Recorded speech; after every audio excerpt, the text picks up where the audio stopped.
Giving it all we got, giving it all we can, giving it all we got. Oh,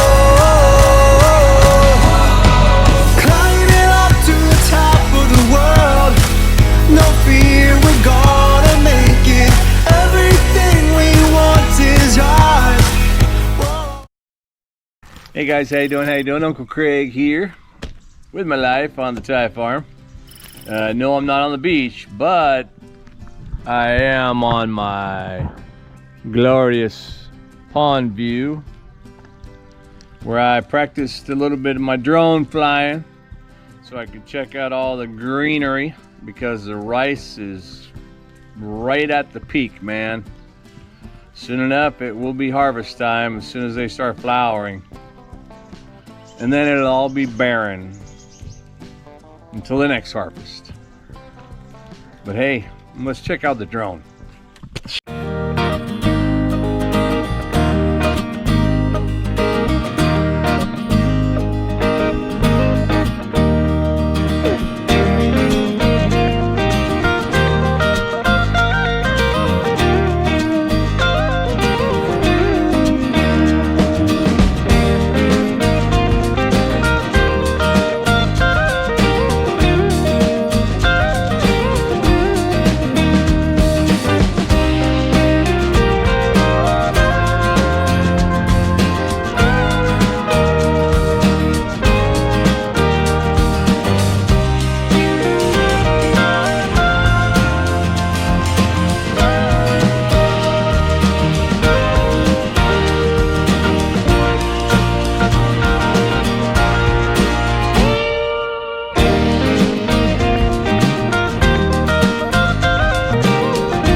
Well, that was special.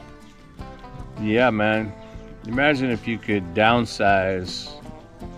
Remember that movie, Downsizing? Miniaturize yourself and hop in the drone. Create a little bubble and you just fly it. Anyway. Yeah. My wife informed me that I need to not work. I need to save myself because we'll be at the beach this weekend or next week. And although I did get up there on my, you can see it from here, on my A-frame silo over there, and I was able to finally bolt the tin, straighten the tin out, and they're on the roof, bolt it down so it won't go nowhere. And I took some measurements too, because I don't know if I'm going to block off the back with some wood or what. But I did have to get up there and chop down a bunch of bamboo that was pushed up against the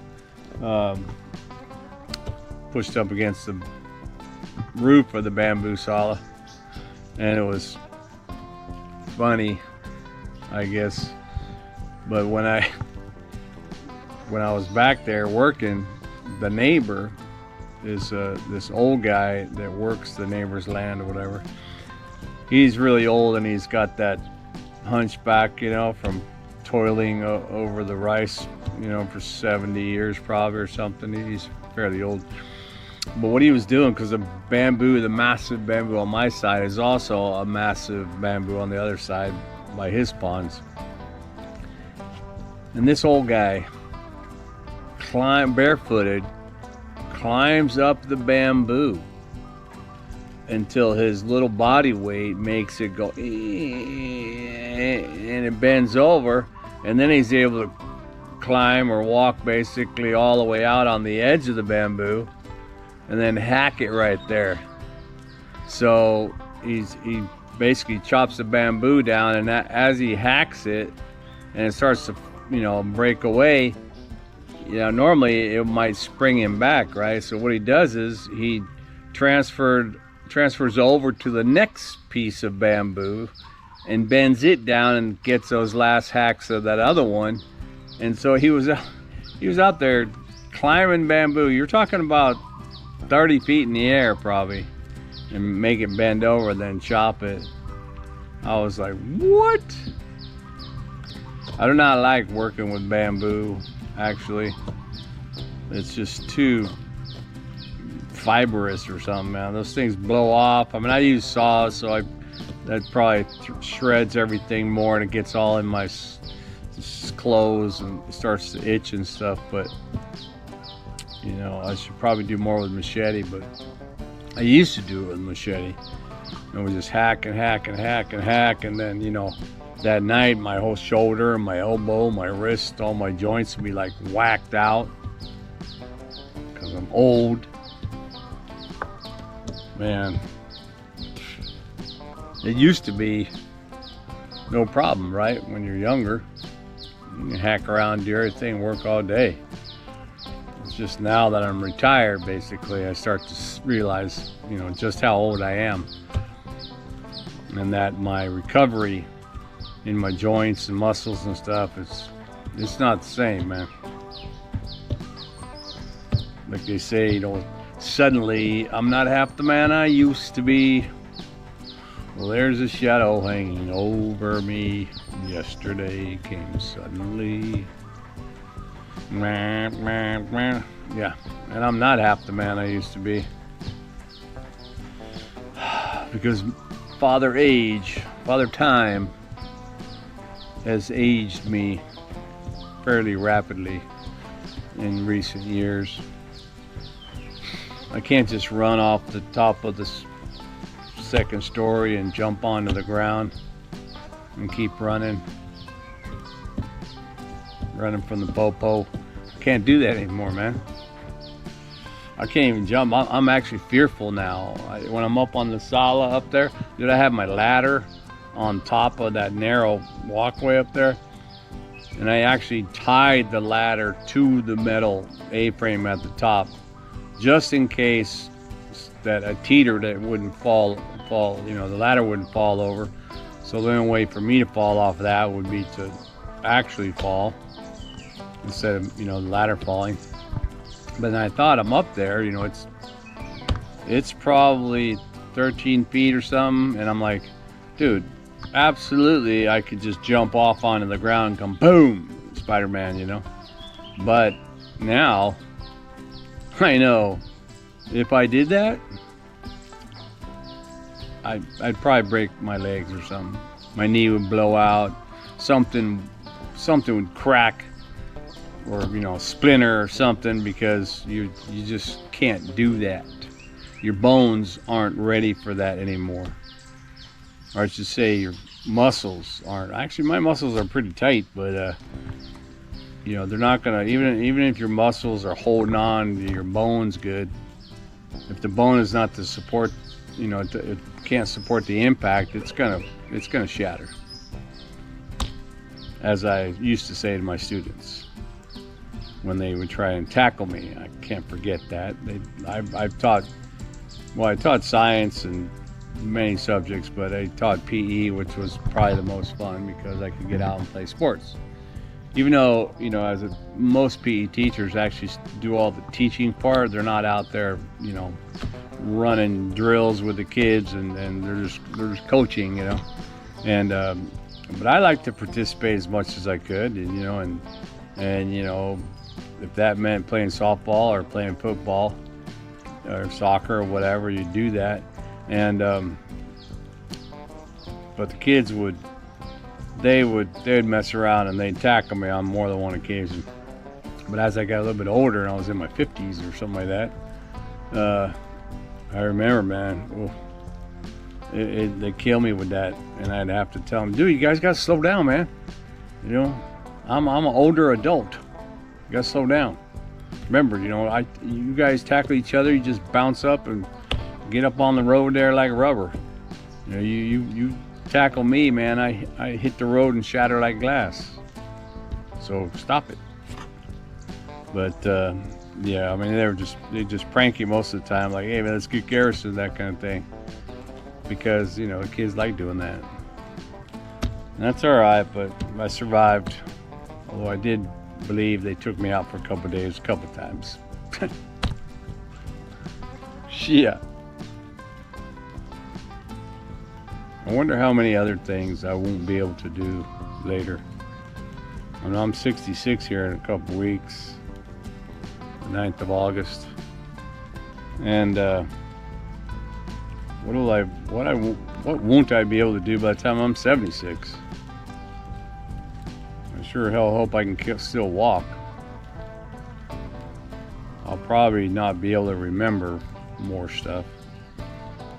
I lose my memory every day anyway. Well, yeah, man. This is what life's all about, right?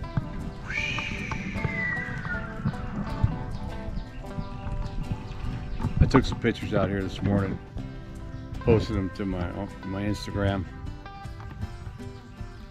You gotta check them out if you haven't been to my YouTube channel, Instagram. I think I share them to my regular Instagram too, those of you that are already there. But there's plenty of birds.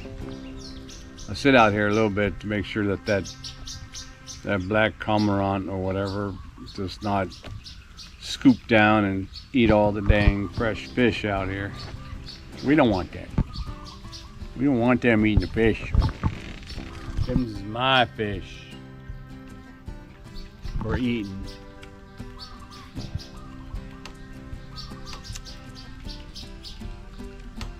I was over working on my Krabby Shack over there, I dug up the rest of the area where the additional bricks are going to be for that deck, and I started to, you know, kind of do more of inspection on those posts that are there. There are 6 posts, and they're like 3.5 meters apart each, so that's basically a 7 meter long and 3.5 meter wide piece or a structure. So that's 24 meters or so squared. It's small, but it's still pretty cool, and it's right split down in half. There's a little wall around the, you know, the half on this side's got the wall, and it's got that water tank in there. And the idea was, I already put a whole bunch of rocks and sand in there to filter the well water so that it could fill that area there. And I would put, you know, I could put anything in there, but I wanted to put crabs and turtles and stuff that I would catch in the back thing there on the back river. But I don't know if I can do that. And then I started thinking yesterday while I'm over there, I started thinking, you know what, maybe I should just convert that into another little place to sleep, another little, you know, love shack back there. The patio will be on this side, you know, that's the back way. This one I'd seal up. I'd probably put a door on this side, and then you walk into the, you know, the studio little room there, and then out the back sliding door maybe to the patio, and then you could do the walk around. You know, pretty cool. It's got potential. I gotta put a new roof on it though. Right now it's flat roof. It's a little bit sloped, but it's flat. And I thought if I wanted to do something with that, I'd have to, of course, I'd take that roof off, and I'd probably make it into a sharp A-frame because it's narrow. But I wanted it to be that because I could have. I'd probably do the same as I did in here, which is using shear board for the interior part of the ceiling instead of any of that other stuff. So the shear board seems to be pretty good about, you know, keeping the heat out, and it looks good too. Anyway, that'd be for another day and another dollar.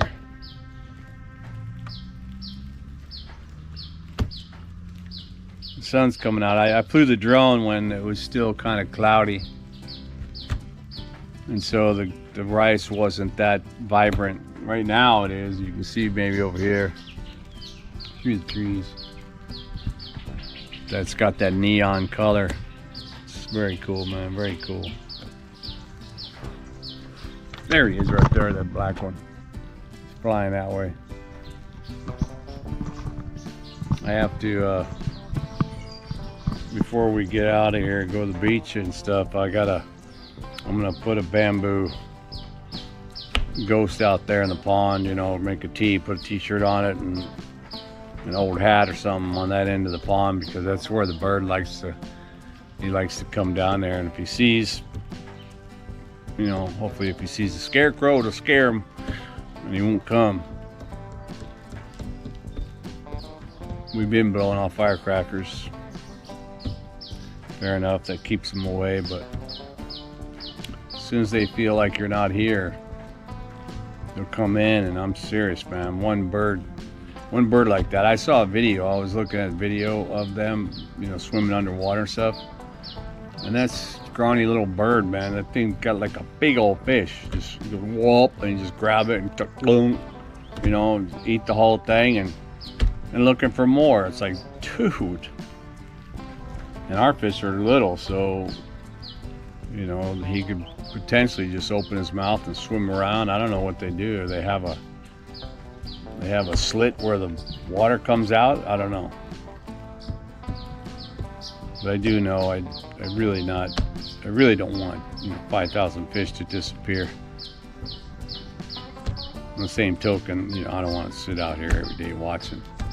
Although, fair enough, sitting out here is pretty cool. I just need to get a cooler, take my little cooler, sit it out here, and you know.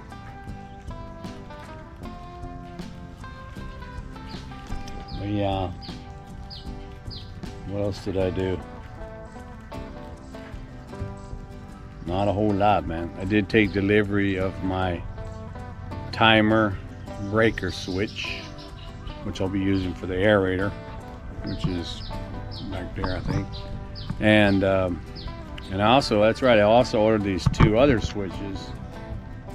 They're really just, they're remote control switches. So you got two remotes and two switches. Just whatever you're plugging into it is now got a remote control for it. So, and I've had those before in my other house in California, and they come in pretty handy. So yeah, I might be able to actually just have that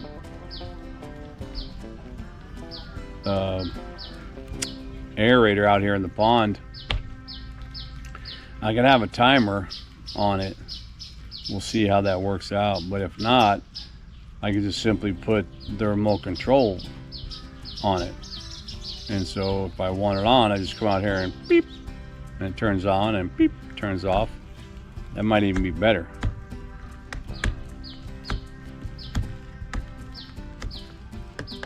Yeah. Oh yeah, and I fixed the power line that goes to my pond cam. If you've been watching this channel, you know I have one of those light bulb security cameras. And I set it up over there. I try to do it, you know, like open source, so that anybody could click on the link and then view the camera and stuff, or, you know, to be able to view the pond. But it's not that kind of camera, as most of those little standalone cameras aren't.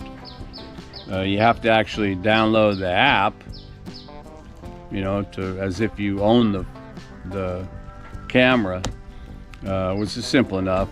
And then you put in the user password or just the passcode or whatever, and then you can access the camera, because the camera is 360, right? So if you access the camera, you can go like that. And I thought, well, wait a minute, if two people were accessing the camera at the same time, one wanted to go left, one wanted to go right, it would be error or something. I don't know. But I really wanted to do that. So and it only has a limit. I think there might be only, you know, 5 or 10 logons at the same time or something, or maybe only 5. I don't know.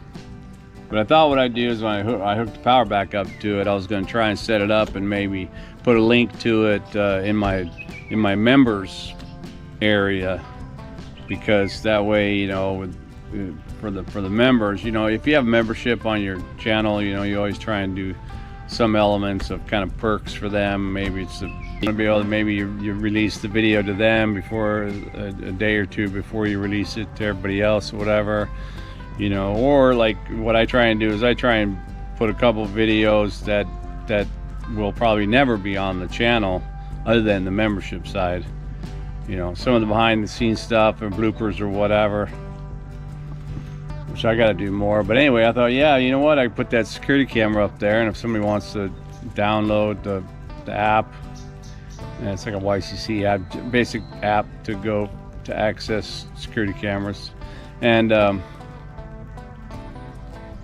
I'll just put the login on there, and then they can log in, they can watch the pond, see what's going on, watch our morning routine. We're out here in the early AM. I don't know what time that is in America. It's probably in the evening, dinner time, and you know, feeding the fish and stuff. And you can actually catch a lot of action in the pond.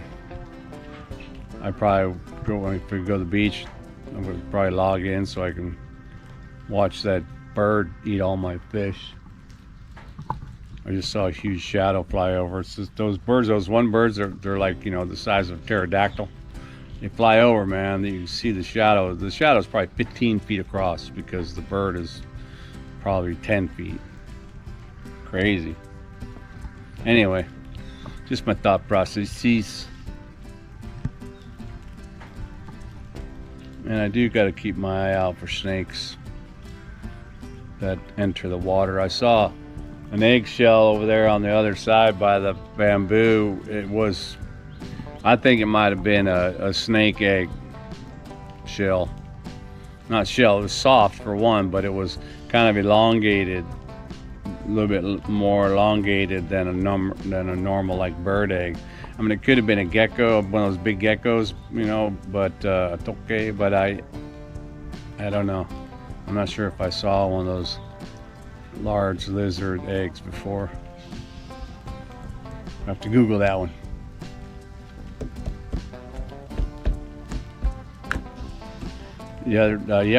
Started yesterday for the next 5 days.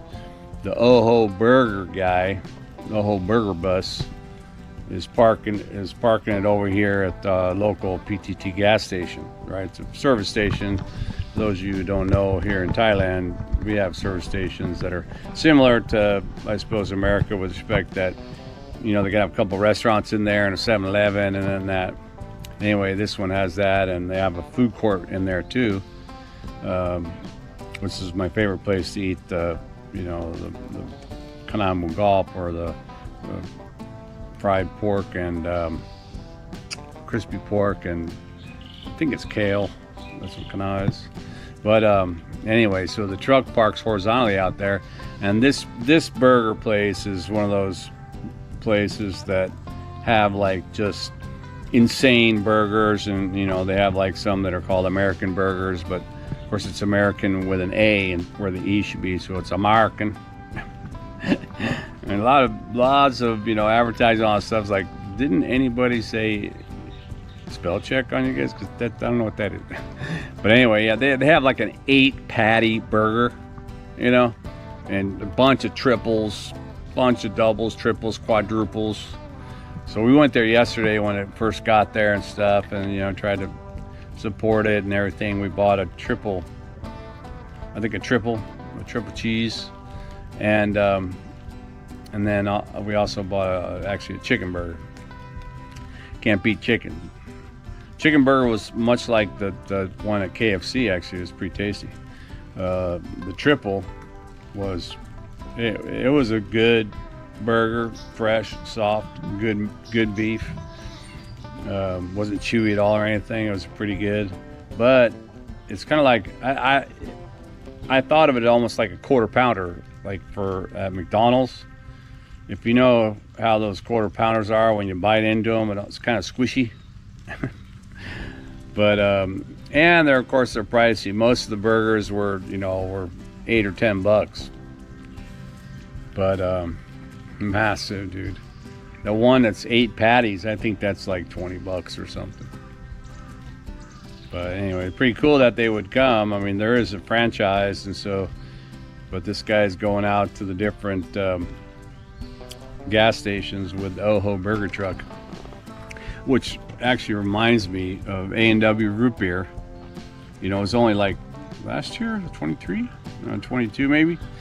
A&W root beer used to be here in Thailand. It was, you know, my favorite place over there in Pantip Plaza, and I would go to Pantip for electronics, and man, I'd hit that A&W.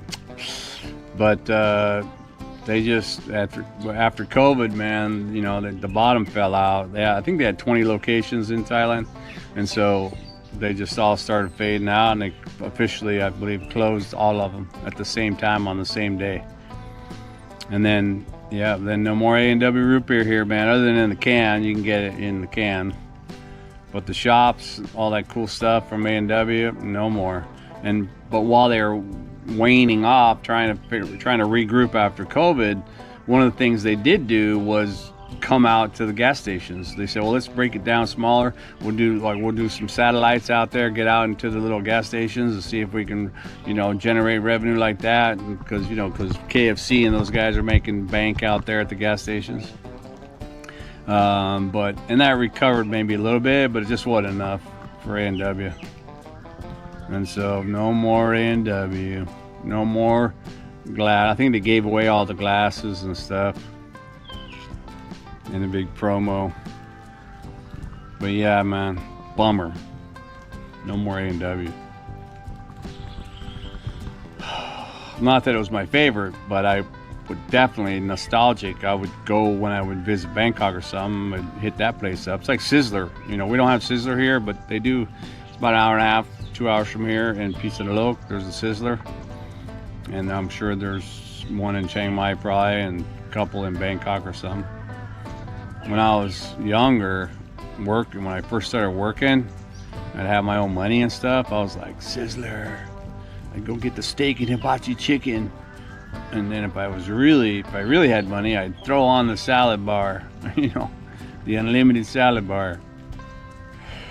But now, you know, hell, man, most of these places here have great food. I can go get, you know, Thai steaks and the Thai chicken burgers and Thai pork steaks and beef steak. All this stuff is just amazing. And of course, it's a lot cheaper. I can't really do KFC and the fast food market really anymore. I mean, obviously I can, but I noticed that after I eat fast food, in the last 5 or 10 years, when I eat fast food, I just can't stomach it. You know, it gets into my skin or something. And mostly probably because I haven't really been a fast food guy. You know, as soon as I left college, whoa, a little bit of wind. As soon as I left college, I was working abroad where fresh food was, you know, abundant. And even though I remember when I was living on Saipan, they did open they had a KFC there.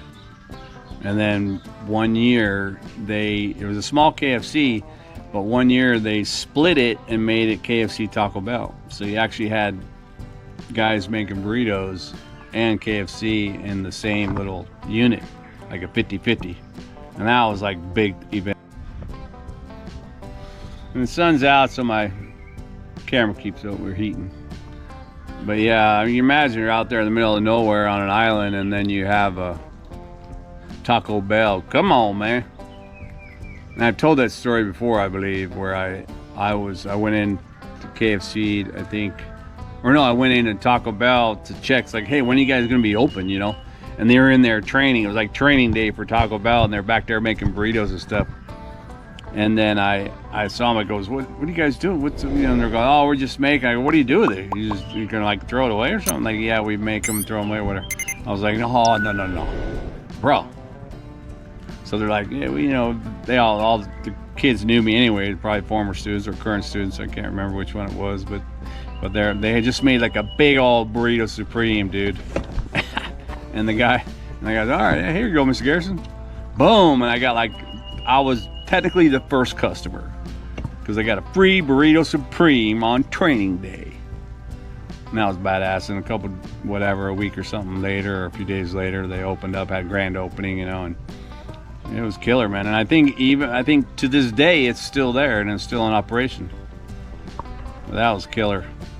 I wasn't a real big fan of KFC, but the Taco Bell, I was like, this is cool, you know.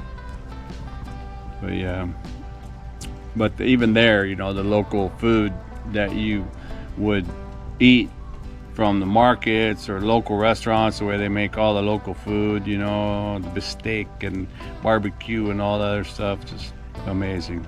So I never really had I never really had the stomach for fast food. And I remember, because I would go back to the States on trips when I had to go do training and this or that, and I'd be in a hurry, and I'm like, okay, well, I'll stop at Burger King or something and get something in my stomach real quick. And then I regret it, you know. So I try and find the Thai restaurant or something and get some, you know, food there. Although typically the Thai restaurants make it Western style, so even that's a little bit different. But anyway, eat fresh where you can, people. It's better for you. You know, you feel better. Well, speaking of all that food, I think of when I want to go eat now. Scrub up some food, see what I got, see where I'm going. I'll probably go somewhere to eat food because it's probably only $1. Matter of fact, there's one that all you can eat place out there, 69 baht or 79 baht now. 79 baht, that's $72 and a nickel. And it's all you can eat. What's that? The chicken and rice.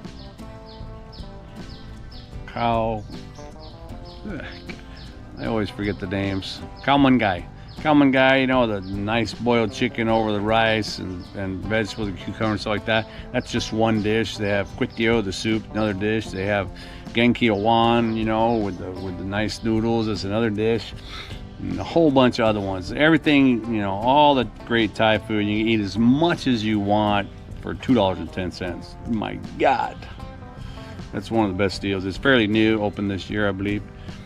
Right on the river in the city. Killer deal. And or even, you know, like where I said, where the hamburger place is, inside that gas station, where I like to eat the kanamugap, or the fried pork, deep fried pork, chopped up and mixed stir fried with rice, and, you know, a big thing of rice, all that stuff. That's only, it's like 45 baht, so that's like $1.15 or something, and it's huge.